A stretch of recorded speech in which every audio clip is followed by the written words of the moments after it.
एक सुंदर सी कथा आती है शिव पुराण के अनुसार कि एक ब्याद था।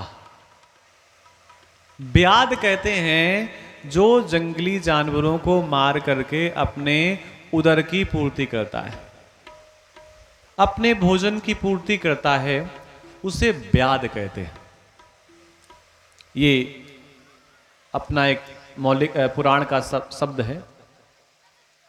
सांझ का समय था और एक बहेलिया धनुष बाण लेकर के हिरण का शिकार करने के लिए चल पड़ा। उसका एक ही काम था, क्या? जंगली पशुओं को मारना और अपने आहार की व्यवस्था करना, सिर्फ एक काम था उसका। इसके अलावा दूसरा कोई और काम ही नहीं था। जंगली पशुओं को मारता और भोजन करता, मारता भोजन करता, मारता भोजन करता, यही प्रक्रिया थी। एक पेड़ में जाकर के चढ़ गया। उसको नहीं पता था, सांझ हो गई थी, अंधेरा होने वाला था। उसको पता नहीं था ये पेड़ किस चीज का है, और वो पेड़ था किसका? बेल का। चढ़ गया कि अब कोई पशु आएगा, उसको तीर मारेंगे और भोजन की व्यवस्था हो जाएगी। एक हिरण सामने आया और जैसे ही बहेलिया ने अपना धनुष में बाण को फंसाया और मारने का प्रयास किया, उसी समय वो हिरण बोल पड़ा ब्याद से कि हमको मारिए नहीं। क्यों ना मारे? ये देखिए बात है आपस की। पशु पंछी भी बोलते हैं, लेकिन हमें उनकी भाषा तो आनी चाहिए। आप कहेंगे ऐसा नहीं होता है।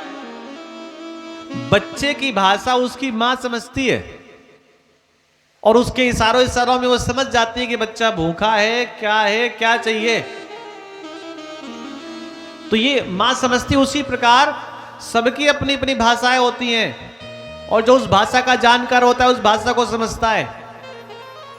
हिरण ने कहा मुझे मारिए नहीं, क्योंकि मैं परिवार का मुखिया हूं, और अगर तुम्हें मारना भी है तो हमें थोड़ा सा मौका दे दो। हम जाकर के अपनी पत्नी और बच्चों को बता आए कि हम आज के बाद वापस नहीं आएंगे, और फिर हमें मार लेना। लेकिन ये मानने वाला नहीं था। इसने कहा नहीं नहीं, मैं तुम्हें मारूंगा। और ऐसे नहीं क्या कर रहा था कि अचानक पेड़ हिल गया। और पेड़ क्या हिला कि पेड़ से कुछ बेल की पत्तियां टूट करके जमीन पर गिरी, और वहीं पर नीचे छुपा हुआ एक शिवलिंग था। गलती से बेल की पत्तियां उस शिवलिंग के ऊपर गिर गईं। भगवान शिव प्रसन्न हुए। भगवान शिव ने अपना तेज उस ब्याद के शरीर पर प्रवेश किया आशीर्वाद के रूप में।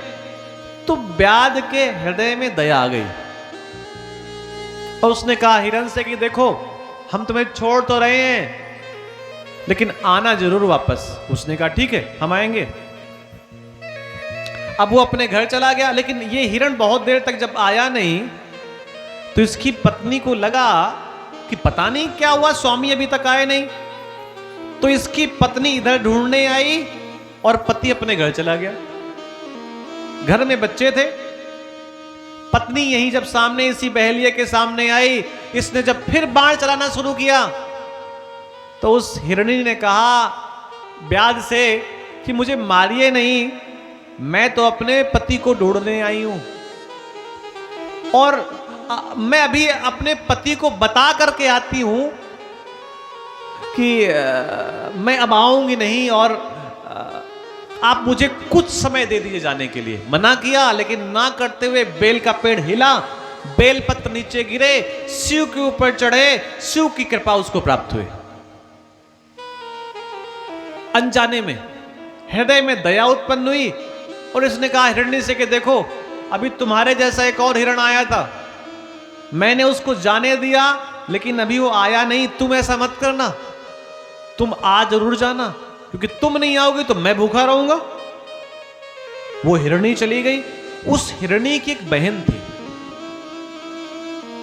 जब वो अपनी दीदी को ढूंढने आई और ये भी उसी वृक्ष के सामने आ गई। अब घर में पति पहुंच गया था, पीछे से पत्नी भी पहुंच गई। दोनों ने अपनी घटनाएं बताई कि हमारे साथ ये हुआ, उसने भी कहा हमारे साथ ये हुआ। उन्होंने कहा चलो हम दोनों लोग चलते हैं, पति पत्नी एक साथ मृत्यु हो जाएगी, कोई समस्या नहीं है। उन्होंने कहा सब कुछ तो ठीक है, लेकिन मेरी बहन कहां गई, उसको एक बार आ तो जाने दीजिए। पुनः जब उसने तीर मारने का प्रयास किया, उसने भी वही बात कह दी कि मेरी दीदी आई थी, मैं दीदी को ढूंढने आई थी, हमें बता, मुझे जाने दीजिए, मैं अपनी दीदी को बता करके वापस आ जाऊंगी। बेल का पेड़ हिला, बेल पत्र गिरे, शिव के ऊपर अर्पण हुए, शिव की कृपा प्राप्त हुई, मन बदला। उसने कहा ठीक है आप जाओ, लेकिन आ जाना, तुमसे पहले 2 चले गए हैं, अभी वापस नहीं आए। और ये प्रक्रिया करते करते रात का 3रा पहर समाप्त हो गया। ये बहन भी पहुंच गई घर पे, तीनों मिले, तीनों ने बच्चों से बात बता दी। तो बच्चों ने कहा पिताश्री, अगर हम किसी मनुष्य के काम आ जाएं, इससे बड़ी बात और क्या हो सकती है।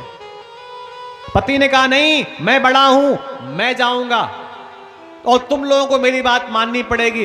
पत्नी भी जिद में अड़ गई, नहीं मैं त्याग करूंगी, आप बच्चों को संभालिएगा।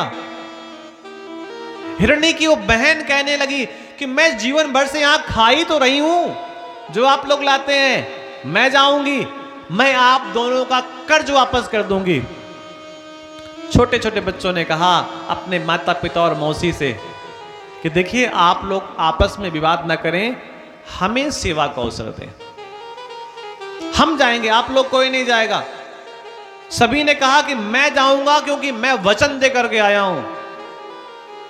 हिरण, उसकी पत्नी हिरणी और उस हिरणी की बहन, तीनों ने कहा मैंने भी वचन दिया है, मैं भी जाऊंगी, मैं भी जाऊंगी। और अगर मैंने वचन तोड़ दिया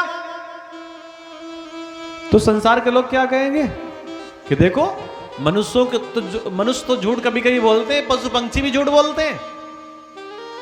तीनों ने कहा हम जाएंगे। तो बच्चों ने कहा जब आप सब लोग चले जाओगे तो हम क्या करेंगे, हम भी चलेंगे। चारों मिलकर के उस बहेलिये के सामने गए। जैसे ही बहेलिये ने तीर मारने का प्रयास किया, पेड़ हिला, फिर बेलपत्र गिरे और सुबह हो गई। इतनी प्रक्रिया होने में भगवान शिव प्रसन्न हुए। भगवान शिव ने अपना आशीर्वाद दिया, आशीर्वाद, और उसी समय भगवान महादेव वहां पर प्रकट हो गए।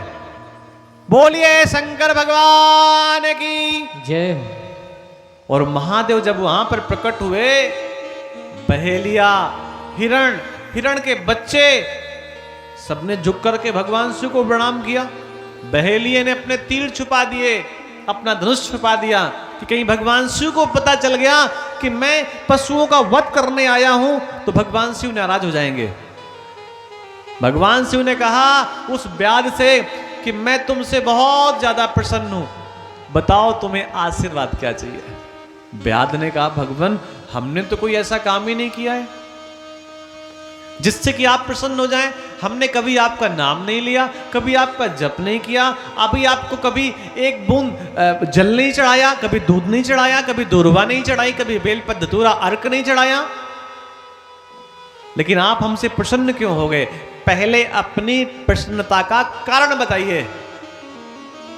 भगवान महादेव ने कहा कि मुझे नहीं पता कि तूने मन से या बेमन से, जाने या अनजाने, आज का जो दिन है वो मेरी शादी का सालगिरह है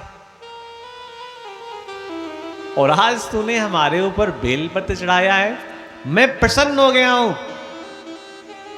और उसी दिन को महाशिवरात्रि के नाम से जाना जाता है। महाशिवरात्रि, शिवरात्रि का मतलब है शिव की रात्रि। शिव का दिन में पूजन तो होता है, लेकिन जो पूजन का लाभ रात में भगवान शिव को मिलता है, शिव का पूजन करने के बाद, वो दिन में उतना सुख नहीं मिल पाता, क्योंकि वहां पर शिवरात्रि की बात कही गई है। दिन पूजनीय है, दिन का पूजन है, कोई समस्या नहीं है, लेकिन कुछ रातें भी बहुत पूजनी है। नवरात्र,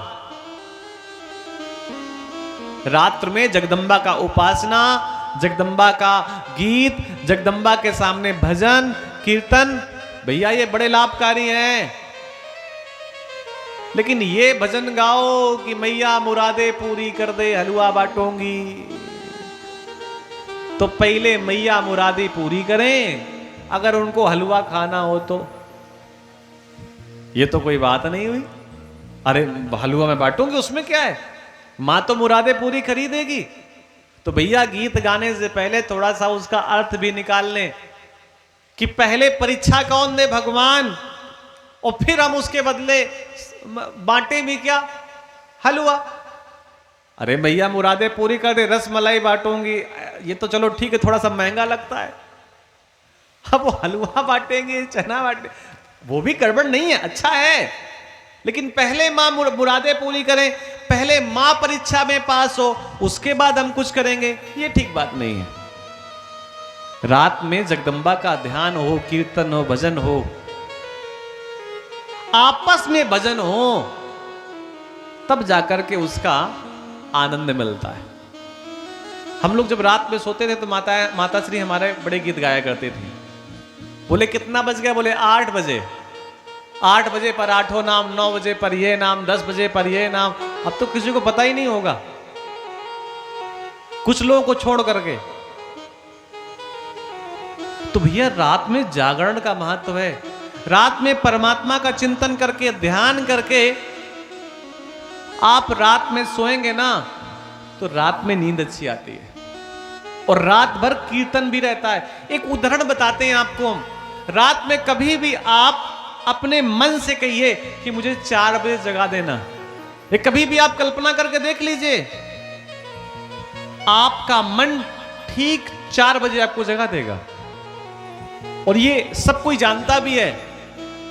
तो जब मन इतनी छोटी सी बात सुन सकता है कि मन से आपने कहा है हमें 4 बजे जगा देना, 5 बजे जगा देना, आप जाग जाते हैं, तो उसी मन से शाम को सोते समय 2, 3, 4, 5 बार शिव शिव शिव शिव का नाम ले लेंगे, तो इसका मतलब है रात भर वो शिव शिव का नाम आपके दिमाग पे घूमता रहेगा, और बिना प्रयास के आपका रात भर जप होता रहेगा। तो ये प्रक्रिया है भैया